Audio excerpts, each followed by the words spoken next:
Hello दोस्तों, आप सभी का स्वागत है सारथी इंस्टीट्यूट ऑफ लॉ के यूट्यूब चैनल पर। आज इस वीडियो के अंदर हम समझेंगे कि अगर कोई जज बनना चाहता है, मतलब somebody who wants to pursue judiciary as a career, तो वो किस तरीके से कर सकते हैं।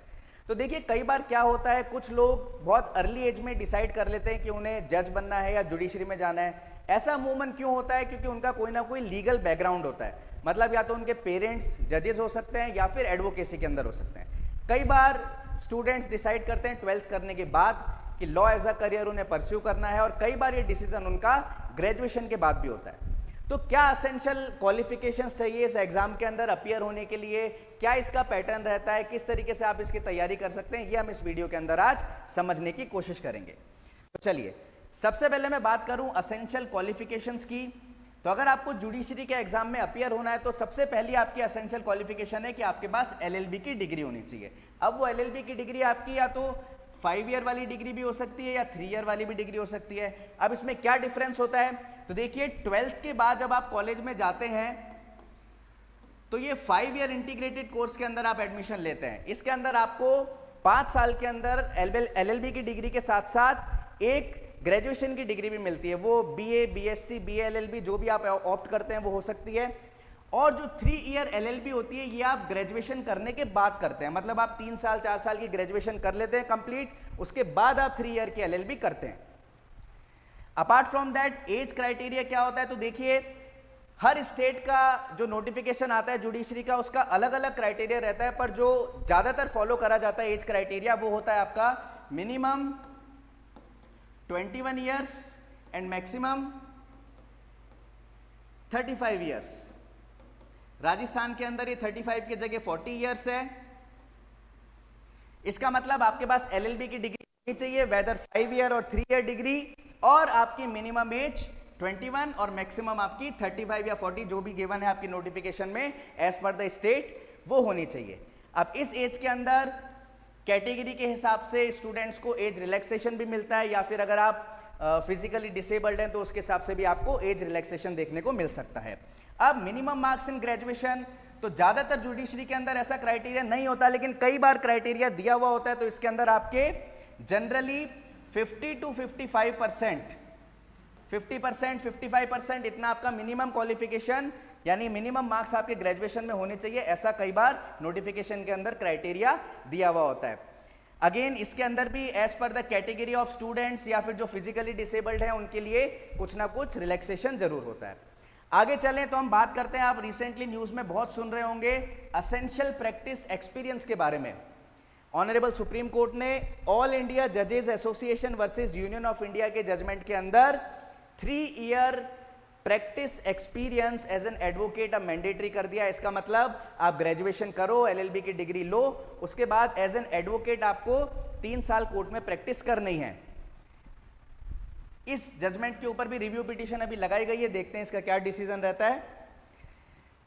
आगे बढ़ते हैं। अब ये एग्जाम कंडक्ट कौन करवाता है, जुडिशरी का एग्जाम कौन कंडक्ट कराता है, तो देखिए अलग अलग स्टेट में अलग अलग एजेंसी इसको कंडक्ट कराती है। फॉर एग्जांपल कई जगह हमारे जो ऑनरेबल हाई कोर्ट्स होते हैं कंसर्न स्टेट के, वो कंडक्ट कराते हैं, और कई जगह वहां की state public service commissions conduct कराती हैं। मैं आपको एग्जांपल दूं तो राजस्थान हो गया हमारा, गुजरात स्टेट हो गया, या मध्य प्रदेश हो गया, वहां पे जुडिशरी का एग्जाम कराया जाता है ऑनरेबल हाई कोर्ट के द्वारा। और कुछ स्टेट्स जैसे आपके यूपी हो गया, बिहार हो गया, हिमाचल प्रदेश हो गया, यहां पे जो कराया जाता है आपका जुडिशरी का एग्जाम वो वहां की कंसर्न पब्लिक सर्विस कमीशन के द्वारा कराया जाता है। क्लियर? चलिए आगे चलते हैं। अब इस एग्जाम का सिलेबस क्या होता है, तो देखिए जिस तरह हर एक स्टेट अपना अलग अलग जुडिशरी का एग्जाम कंडक्ट कराता है, उसी तरीके से वो जो नोटिफिकेशन निकालते हैं एग्जाम की, उसके अंदर वो अपने अकॉर्डिंग अलग अलग सिलेबस उसके अंदर रखते हैं।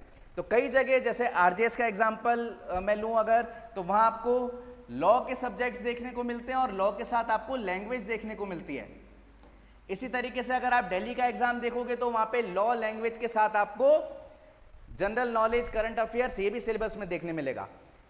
तो इसी तरीके से अगर मैं लॉ की बात करूं तो मेजर लॉज जो आपके होते हैं जैसे CPC, CrPC, IPC, Indian evidence act, constitution etcetera, जो अब आपके नए लॉज भी अब आने लग गए हैं सिलेबस के अंदर, बीएसए, बीएनएस और बीएनएसएस, ये आपके मेजर लॉज हैं, ये आते हैं लगभग हर स्टेट की जुडिशरी में।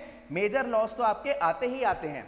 Apart from that minor laws भी सिलेबस में आते हैं, जैसे आपके डोमेस्टिक वायलेंस एक्ट हो गया, पॉक्सो एक्ट हो गया, सेल्स ऑफ गुड एक्ट हो गया, आपका आर्बिट्रेशन एक्ट हो गया। ये आपके कुछ माइनर लॉज है, ये भी आते हैं।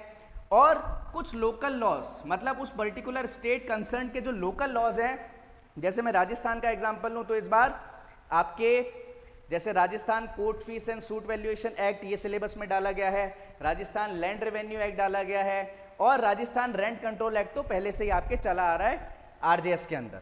तो इस तरीके से स्टेट अपने लोकल लॉज भी वहां पे डालते हैं। अपार्ट फ्रॉम दैट लैंग्वेज का पेपर होता है, जैसे राजस्थान के अंदर आपको इंग्लिश और हिंदी के पेपर देखने को मिलते हैं। ऐसे ही आप गुजरात में जाओगे तो आपको गुजराती का पेपर अलग से देखने को मिलेगा। साउथ इंडियन स्टेट्स में जाओगे या कोई दूसरा स्टेट जहां पे उनकी वर्नाकुलर लैंग्वेज होती है तो वहां उनका वो पेपर देखने को आपको मिलेगा।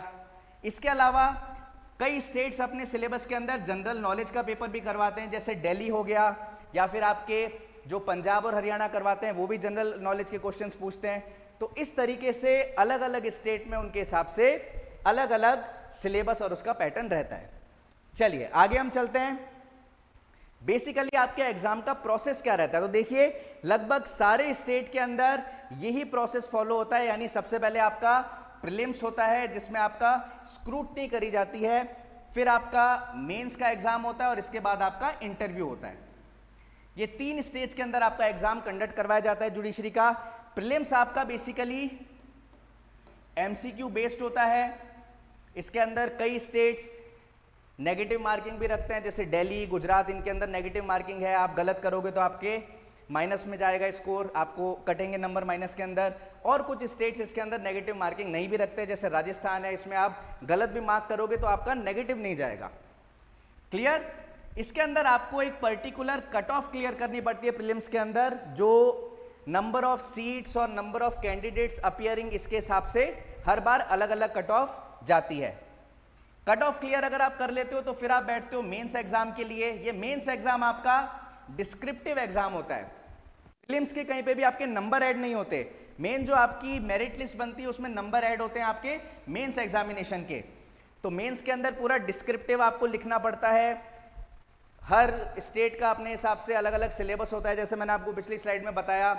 और मेंस का एग्जाम अगर आप क्लियर करते हो तो फिर आप जाते हो इंटरव्यू स्टेज पे। अब इंटरव्यू के अंदर एक पैनल होता है जो आपका इंटरव्यू लेता है, उसमें ज्यादातर ऑनरेबल आपके हाई कोर्ट जजेस होते हैं, या अगर पीएससी अगर एग्जाम कंडक्ट करा रही है वहां की तो आपके पीएससी के मेंबर्स होते हैं। और वो आपसे आपके लॉ से रिलेटेड क्वेश्चंस पूछते हैं, या आपकी जनरल पर्सनैलिटी से रिलेटेड, आपके बैकग्राउंड से रिलेटेड क्वेश्चंस पूछते हैं। और मेंस और इंटरव्यू के मार्क्स मिला के अगर आप मेरिट लिस्ट में आते हो तो आपका फाइनल सिलेक्शन होता है और आप जज बन जाते हो, और आपको पोस्टिंग मिलती है एज अ सिविल जज। और बाद में आपको जुडिशियल मैजिस्ट्रेट की भी पावर्स कन्फर कर दी जाती हैं ऑनरेबल हाई कोर्ट के द्वारा। तो ये पूरा essential qualifications, pattern of exam and syllabus था, जो मैंने कोशिश करी आपको छोटे से वीडियो में समझाऊं। आई होप आपको ये जानकारी, ये नॉलेज, ये इंफॉर्मेशन इंटरेस्टिंग लगी होगी। इसी तरीके की और इंटरेस्टिंग इंफॉर्मेशन अगर आपको चाहिए तो आप जुड़े रहिए हमारे सारथी इंस्टीट्यूट ऑफ लॉ के यूट्यूब चैनल के साथ। Thank you so much.